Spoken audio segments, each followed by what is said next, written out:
Morning, dears. Have a profitable weekend, month, 3 month and 6 month. आज हम जो है वो नया वीक और नया मंथ, 3 मंथ और 6 मंथ स्टार्ट करने जा रहे हैं। दुआ है कि आने वाला हर दिन जो है वो हमारा प्रॉफिटेबल साबित हो। मैं माजी की तरह पूरी कोशिश करूंगा जितना हो सकता है बेहतर से बेहतर एनालाइज करने की,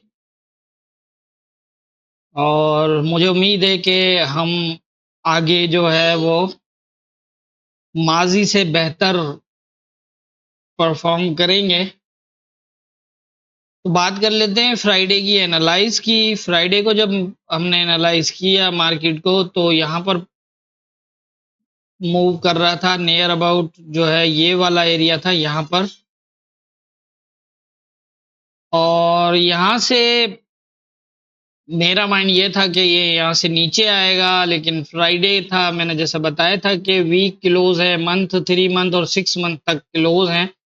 तो मार्केट जो है किसी भी वन साइडेड जो है वो निकल सकती है, और उसी हिसाब से इसको देखना है। जबकि मेरा माइंड तो यही कह रहा था कि इसको नीचे आना चाहिए, लेकिन ये यहीं स्टे करता रहा हो। इसने ऊपर का एरिया टेस्ट किया, जबकि ये 31 से जो है वो टेस्ट नहीं कर पाया था। हालांकि यहाँ से रिजेक्शन भी शो कर रहा था, लेकिन फिर भी दोबारा अपसाइड मूव कर गया। और ये होता है अनएक्सपेक्टेड मूव का।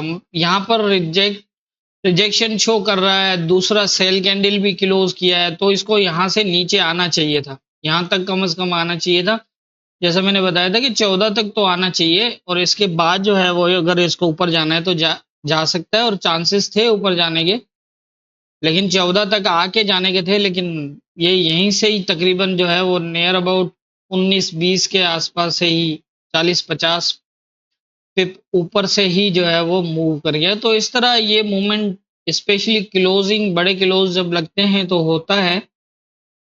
तो इसके अंदर यही देखा जाता है, जैसे ज्यादा चांसेस थे कि ये बाय ही होगा यहाँ से, और अगर ये एरिया ब्रेक करता है तो फिर नीचे वाली सपोर्ट भी हो सकती है। और ऊपर का यही था कि 18, ये जो 31 का एरिया है, अगर इसको ब्रेक करके निकलता है तो 38 से 40 का एरिया होगा।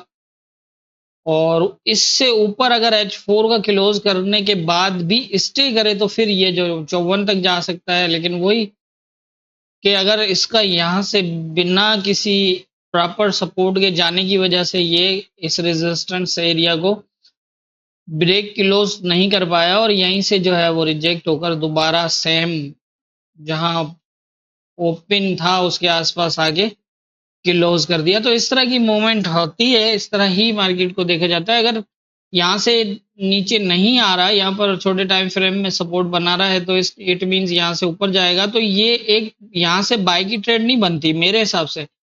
मुझसे अगर आप पूछें कि यहाँ से क्या करना चाहिए था हमें, यहाँ से तो बाय तो नहीं बनता। यहाँ से बाय, इसको हम ऊपर रिजेक्शन ही देख सकते हैं, क्योंकि प्रॉपर सपोर्ट होगी तो ये रेजिस्टेंस एरिया ब्रेक कर सकता है फर्स्ट सेकंड भी। लेकिन अगर प्रॉपर सपोर्ट पे नहीं होगा तो ये जो है वो रेजिस्टेंस एरिया तक ही जा पाएगा। इस एरिया का तो मैंने वैसे ही फ्राइडे को बताया था कि ये ऑलरेडी ब्रेक है। यहाँ पर ये शेडो लगा हुआ है और ये ब्रेक क्लोज भी है जोन के अंदर, तो ये तो ब्रेक है। इस ये 31 से 34 शायद ज्यादा इतना इम्पोर्टेंट ना रहे, लेकिन 38 वाला एरिया बहुत ज़्यादा इंपॉर्टेंट रहेगा। और वही कि ये इस 38 के आसपास जाने के बाद जो है यहाँ से रिजेक्ट हुआ, और रिजेक्ट होने के बाद दोबारा वहीं आके क्लोज कर दिया। तो ये थी हमारी फ्राइडे की एनालाइज और मार्केट की मूवमेंट। अब हम देख लेते हैं कि आज के इम्पोर्टेंट एरियाज क्या होंगे। आज के इम्पोर्टेंट एरियाज की अगर हम बात करें, तो जो फ्राइडे को मूव नीचे की तरफ लगनी थी वो इसने नहीं लगाई और ऊपर की तरफ मूव कर गया था। तो जो रह गया ये मूव तो इसको करनी थी। अब उसके लिए जो है वो ट्राई कर रहा है। तो यहाँ पर जो है वो इम्पोर्टेंट अब यही रहेगा कि अगर ये यहाँ से इस एरिया को ब्रेक ना करे, इसको टेस्ट करे और यहाँ पर जो है वो बुलिश का सेटअप देता है तो फिर सेम एरिया होगा। और अगर इस एरिया के ऊपर ब्रेक क्लोज कर देता है 38 को तो 45 तक जा सकता है और मजीद अगर फास्ट भी निकल सकता है क्योंकि ये areas already up down break हैं। लेकिन ये कि ये 45 से ऊपर जो है वो अगर H4 का क्लोज करे तो फिर ये दोबारा जो है वो हो सकता है कि ये नीचे आए और 30 तक जो है वो 38 के बाद ही 38 को अगर ये ब्रेक क्लोज कर देता है ऊपर तो हो सकता है कि फिर जो है वो 45 और 30 के एरियाज के अंदर मार्केट आए और यहाँ से फिर दोबारा इस तरह की मूवमेंट बन सकती है। सीधा भी जा सकता है क्योंकि ये ऑलरेडी ब्रेक भी है। तो यहाँ पर इस तरह की पोजीशन बनेगी, मतलब कि 38 के ऊपर अगर H4 का क्लोज करता है तो फिर 54 45 का एरिया तो पक्का है। लेकिन उसके बाद ये 30 तक आएगा, 30-32 अगर इस एरिया को ब्रेक ना करे और यहाँ पर बुलिश सेटअप दिया तो फिर 54 तक जाएगा। इस तरह की पोजीशन है। और दूसरा जो है वो अगर तो 14 के नीचे 23-14 के नीचे अगर H1 का भी क्लोज लग जाता है तो फिर काफी चांसेस होंगे कि ये जो है वो यहाँ तक आ जाए। 14 के नीचे H1 का भी क्लोज हुआ तो फिर नीचे वाला एरिया जो है वो 2305 से लेकर 2 वाला एरिया जो है वो होगा। और अगर इसको भी ब्रेक कर देता है, क्योंकि कर सकता है, ये ऑलरेडी पहले भी ब्रेक छोड़ गया है यहाँ पर, तो ये ब्रेक कर सकता है। अगर इसको ब्रेक कर देता है तो फिर जो है वो नीचे की कहानी इस तरह बन सकती है। अब वनडे है और मंडे भी है, सो इससे ज्यादा की मूवमेंट तो शायद नहीं एक्सपेक्ट कर सकते। लेकिन यही है कि इन लेवल्स के ऊपर इस तरह की पोजीशन बन सकती है। 23-14 से 18 को अगर सपोर्ट लेता है तो ये दोबारा अपसाइड, और अगर 23-14 के नीचे H1 का भी क्लोज लगा दे तो फिर काफी चांसेस होंगे 2305 से 2 वाले। और यहाँ से अगर ये सपोर्ट बना लेता है, इट मीन्स कि अगर यहाँ से सपोर्ट बन जाती है तो ये दोबारा जो है वो नियर अबाउट कम से कम 30 तक तो आएगा। और इससे ऊपर फिर यही वाली सिचुएशन है, अगर 18-38 से ऊपर अगर ब्रेक करता है और इस तरह की पोजीशन बन सकती है ऊपर की तरफ।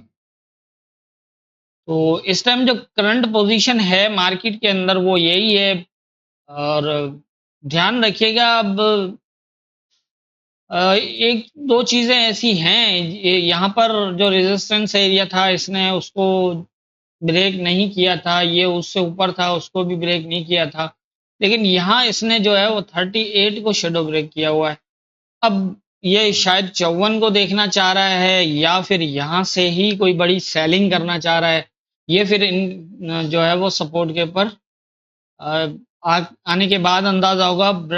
बाइंग जो है वो ध्यान से करिएगा एसएल के साथ। ये एसएल का आपको पता है कि मेरी कई वीडियोस हैं जिनके अंदर ट्रेडिंग कैसे हम अपने इस मेथड के बेस पे जो है वो ट्रेड कैसे ले सकते हैं, क्या कंफर्मेशन कहाँ एसएल लगेगी, तो वो तो आपने देखी है। तो उसके हिसाब से यही है कि ये जोन बनाने का मकसद यही होता है कि अगर यहाँ से सपोर्ट बना रहा है तो आपका एसएल जो है वो जोन के नीचे होना चाहिए।